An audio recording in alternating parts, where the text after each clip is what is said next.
రైతు భరోసా పైసలు మింగేసిరు. ఎంత తెలుసా? 10,000 కోట్ల రూపాయలు తెచ్చిండు. అప్పు తీసుకొచ్చిండు. ఈ అప్పు కూడా ఎట్లా తెచ్చిండు తెలుసా? ఈ అప్పు కూడా 400 ఎకరాల ప్రభుత్వ భూమిని ఐసిఐసిఐ దగ్గర తనఖా పెట్టిండు. ఈ తనఖా పెట్టి 10,000 కోట్ల అప్పు తెచ్చిండు. 10,000 కోట్ల అప్పు తెస్తే ఇక సరేపాటు తెచ్చిండు, రైతుల కోసం వేస్తందుకే తెచ్చిండు కదా అని చెప్పేసి మనం అందరం అనుకున్నాం.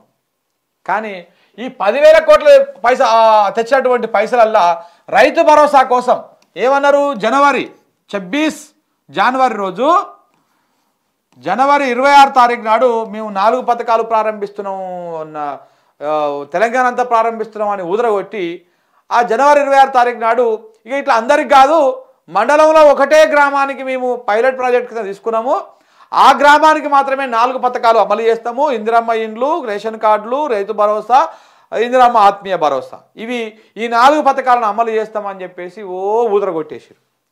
నిజంగానే అమలు చేస్తారు కావచ్చు అని అనుకున్నాం రాష్ట్రం అంతా. కానీ ఓన్లీ మండలానికి ఒకటే అన్నారు.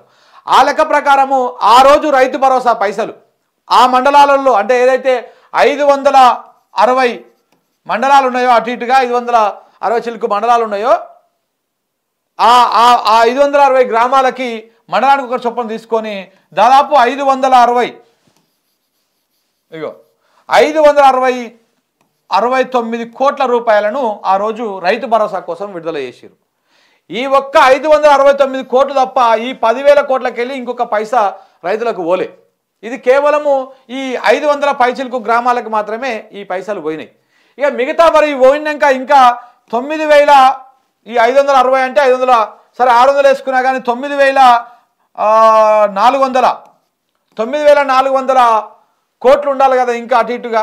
మరి ఎక్కడ పోయినాయి ఈ 9,400 కోట్లు? పోనీ ఖజానాలో ఉన్నాయా అట్లనే అంటే అవి కూడా లేవు, మింగేసారు. అప్పుడే మింగేసారు. రైతులేమో చూస్తున్నారు దేవునికి ఎదురు చూసినట్టు. ఇప్పటికే 2 సార్లు ఎగ్గొట్టిండు, మరి 3వ సారన్న వస్తుంది కావచ్చు. ఇప్పుడు రైతు భరోసా పైసలు వస్తాయి కావచ్చు. 15,000 అని చెప్పేసి 12,000కే కుదించిండు. దాన్ని అమలు చేయక ముందుకే పురిట్లని దాన్ని చంపేసిండు సగానికి. సో ఆ 12,000లో 6,000 ఒక విడత కింద వస్తాయి కావచ్చు అని చెప్పేసి రైతులు ఆవురావురమంటే ఎదురు చూస్తున్నారు, దేవునికి ఎదురు చూసినట్టు ఎదురు చూస్తుంటే ఇప్పుడు ఆ పైసలు కూడా లేవంట. ఈ 10,000 కూడా మింగేసిరు. అప్పుడే ఎక్కడ పోయినా ఏందని అడగకూరు మీరు. ఎందుకంటే 2023లో వీళ్ళు అధికారంలోకి రాగానే 5,700 కోట్లు మింగిరి చూసినావా? 7,600 కోట్లు సేమ్ ఇది కూడా అంతే. రైతు భరోసా పైసల కోసము అప్పు పెట్టి ఏది 400 ఎకరాల ప్రభుత్వ భూమిని తనఖా పెట్టి కుదవబెట్టి తెచ్చినటువంటి అప్పు 10,000 కోట్లని, ఈ 10,000 కోట్లు రైతులకు ఇవ్వాల్సినటువంటి పైసలని కేవలము 569 కోట్లు మాత్రమే ఇచ్చేసి మిగతా పైసలను మింగేసిరు. ఎక్కడ పోయినాయి ఆ పైసలు? మరి చెప్పాలి, లెక్కలు చెప్పాలి. ఉన్నాయా? ఉంటే చూపిరు. మరి ఎయ్యి రేపు. ఓ వైపు ఏమో నీ పొంగులేటి శ్రీనివాసరెడ్డి రేపు ఎన్నికల కోడ్ వస్తుందని చెప్తాడు. ఓ వైపు ఏమో ఇంకా మీరు వేయకుండా 26 తారీఖు నాడు స్టార్ట్ చేసిరయ్యా. 26 వాయే, 27 వాయే, 28 వాయే, 29 వాయే, 30 వాయే, 31 కూడా వాయే. ఇలా 4వ తారీఖు. ఇవి 4 రోజులు. అవి ఒక 6 రోజులు, ఇవి ఒక 5 రోజులు, ఇవి ఒక 4 రోజులు. ఇప్పటికి దగ్గర 9-10 రోజులు అవుతా ఉంది. ఇంకా దిక్కు దివాణం లేకపోయా. కేసీఆర్ రైతు బంధు పథకం ఎప్పుడు స్టార్ట్ చేసినా వారం రోజులలో అయిపోతుండే మొత్తం. ఫస్ట్ రోజు ఎకరం లోపలకి, సెకండ్ రోజు 2-3 ఎకరాల లోపలకి ఇట్లా ఇచ్చుకుంటా వారం రోజులలో మొత్తం ఫినిష్ చేసి పడేస్తుంటుండే స్టార్ట్ అయ్యింది అంటే. మరి నువ్వు స్టార్ట్ చేసి 10 రోజులు అవుతుంది, ఇప్పటిదాకా రూపాయి రాలే. ఇంకా ఈ 569 కోట్లు తప్ప. మరి ఎటువైనాయి ఆ పైసలన్నీ? 10,000 కోట్లు మింగేసిర్రు. ఎందుకంటే ఉంటే వేయకపోదురా ఎదురు. ఇంత వ్యతిరేకత వస్తున్న నేపథ్యంలో తప్పకుండా వేసేవాళ్ళు ఉంటే పైసలు. ఆ మిగతా 9,400 కోట్లను మింగేసిరు. మరి ఎవరెవరికి పంచుకురో, ఎక్కడెక్కడ పంచుకురో, ఎవరైనా బొక్కసాలను నేను తెలియదు కానీ పంచేసుకున్నారు, మింగేసిరు. మళ్ళీ ఇప్పుడు ఏమో ఆలోచన చేస్తున్నారయ్యా అంటే ఇప్పుడు ఈ 400 ఎకరాలు తనఖా పెట్టి తెచ్చిరుగా 10,000 కోట్లు, ఇంకొక 400 ఎకరాలని 400 లేదా కుదిరితే 800 ఎకరాలను తనఖా పెట్టేసి మళ్ళీ అవి కూడా కుదోబెట్టి బ్యాంకులకు కుదోబెట్టి మళ్ళొక 20 నుంచి 30 వేల కోట్లు తేవాలని చూస్తుందంట. 20 నుంచి 30 వేల కోట్లు తేవాలని. ఎందుకు రాష్ట్రం మొత్తాన్ని కుదబెట్టరాదు రేవంత్ రెడ్డి?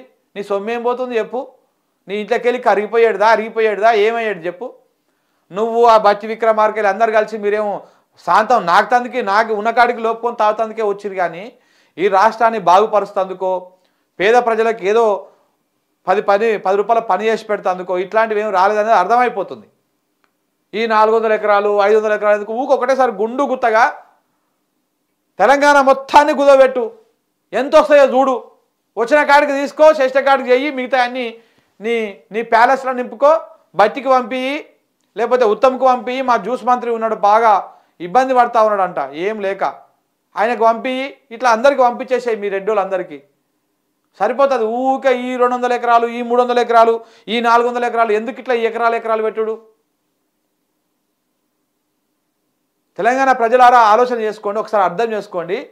ఇప్పటికే 400 ఎకరాలు కుదోబెట్టి తెచ్చిన పైసలు మింగేసిరు, మళ్ళీ ఇప్పుడు ఇంకా 20,000 ఎకరాలు తెస్తందుకు 20,000 కోట్లు తెస్తందుకు ఇంకా ప్రభుత్వ భూమి ఏడేడ ఉంది, ఏడేడ కుదోబెడదామని చూస్తావు అంట. ఇక ఇందులో ఇంకో తిరకాసు కూడా ఉన్నది తెలుసా? తిరకాసు లెక్క ఈ 10,000 కోట్లు ఇప్పించినందుకు 100 కోట్ల రూపాయల కమిషన్ బ్రోకర్ కమిషనే అంట. ఈ 10,000 కోట్ల అప్పిప్పించాను ప్రభుత్వానికి. అంటే ఈ లెక్క ప్రకారము ఈ 30,000 కోట్లని 30,000 కోట్లు కనుక ఇప్పిస్తే ఆయనకు 300 కోట్లు ఉట్టి బ్రోకర్ అంటే మధ్యవర్తిగా ఉంటాడు కదా, లోన్ ఇప్పించినందుకు ఆ బ్రోకర్కే 300 కోట్ల రూపాయలు పుక్కట్ల ఇస్తేందుకు కూడా రెడీగా అవుతుందంట ఈ ప్రభుత్వం. అంటే ఎవరి సొమ్ము ఎవరు దానం చేస్తున్నాడు? అత్త సొమ్ము అల్లుడు దానం చేసినట్టు ప్రజల సొమ్ముని, ప్రభుత్వం సొమ్ముని, తెలంగాణ సొమ్ముని నువ్వు ఎవడు దానం చేయనిక? ఒక 5 ఏళ్ల కోసం నువ్వు జీతగాని లెక్క వచ్చినావు, పని చేయాలి, పోవాలి అంతే. ఈ ఆస్తులను అమ్ముతాము, లేకపోతే ఇవి చేస్తాము, అవి చేస్తాము, ఈ దుకాణాలు బంద్ పెట్టాలి. రైతులకు రైతు బంద్ చేయనిక చేత కాదు, పిల్లలకు బోవెట్టనిక చేత కాదు, ఏది చేత కాదు. కానీ ఇట్లా తెచ్చిన పైసలన్నీ ఎక్కడ పోతామనే తెలియదు. ఇప్పటిదాకా 138,117 కోట్ల రూపాయలు అప్పు తెచ్చిరు. మన ఇంకా రీసెంట్గా 5-6 వేల కోట్లు తెచ్చిరంట. అవి కాకుండానే ఈ సంవత్సరం కాలం లోపల 130,000 కోట్ల అప్పు తెచ్చి అవేం చేసినావో తెలియదు. ఏడాది నెలకు నువ్వు చెప్పిన 18,000 కోట్లు కాకపోయినా 10,000 లెక్క వేసుకున్నా కానీ ఇన్కమ్ 10,000 కోట్లు వేసుకున్నా ఈ సంవత్సర కాలంలో దాదాపు 150,000 కోట్ల ఇన్కమ్ వచ్చింది సంవత్సరం వల్ల. ఈ 150,000 కోట్లు ఏమైనాయో తెలియదు. ఇవో మొత్తం అటు ఇటు కలిస్తే 3 లక్షల కోట్ల రూపాయలు ఎక్కడ పోయినాయి, ఎవడు మింగిండు? మళ్ళీ పోనీ మీరు ఏమైనా చేసిన కార్యక్రమం ఉందా? ఓ రైతు బంధు చక్కగా ఇచ్చిరమ్మా, దానికే పెట్టి అనుకోవచ్చు. లేకపోతే పెద్ద ప్రాజెక్ట్ స్టార్ట్ చేసిరమ్మా, ముసలివేలకు 2,000 పెంచిన అన్న కాడ 4,000 ఇస్తున్నాడు, ఆ 4,000 ఇస్తున్నాడు అమ్మా అని అనుకున్నా కానీ సరే పట్టు దీనికి పెట్టిండు అని అనుకోవచ్చు. నువ్వు ఏ పని చేయకపోతేవి, ఏం చేయకపోతేవి, తెచ్చిన అప్పు పెరిగిపోతూనే ఉండే, దాన్ని 1,38,000 కోట్లకు చేస్తేవి, ఇదేమో వచ్చిన ఆదాయం పోతూనే ఉండే. మరి ఏం చేస్తున్నాడు ఆ పైసలన్నీ? మళ్ళీ ఇప్పుడు భూములు కుదబెట్టి తెచ్చినటువంటి అప్పు, ఈ పైసలన్నీ ఎక్కడ పోతున్నాయి, ఏమవుతున్నాయి? దానికో లెక్క పత్రం ఏమి లేదా? ఇంకెన్ని రోజులు మోసం చేసుకుంటూ పోతారు ఇటు రైతులని? చూడండి, ఇక రైతు భరోసా పైసలు ఖతం అయిపోయినాయి. భరోసా కోసం 10,000 కోట్ల అప్పు తెచ్చిర్రు. 400 ఎకరాలు బ్యాంకు తనఖా పెట్టి 10,000 కోట్ల అప్పు చేసిన రేవంత్ సర్కారు భరోసా కోసము ఇప్పటి వరకు ఇచ్చింది 560 కోట్లే. పథకం ప్రారంభించి వారం దాటినా రైతుల ఖాతాలో పడని భరోసా పైసలు. ఖజానా ఖాళీ కావడమే కారణమంటూ లీకులు. మరి మిగతా 9,440 కోట్లు ఏమైనట్టు? మరో 400 ఎకరాలు తనఖా పెట్టేందుకు ప్రయత్నాలు మొదలుపెట్టినటువంటి రేవంత్ సర్కారు.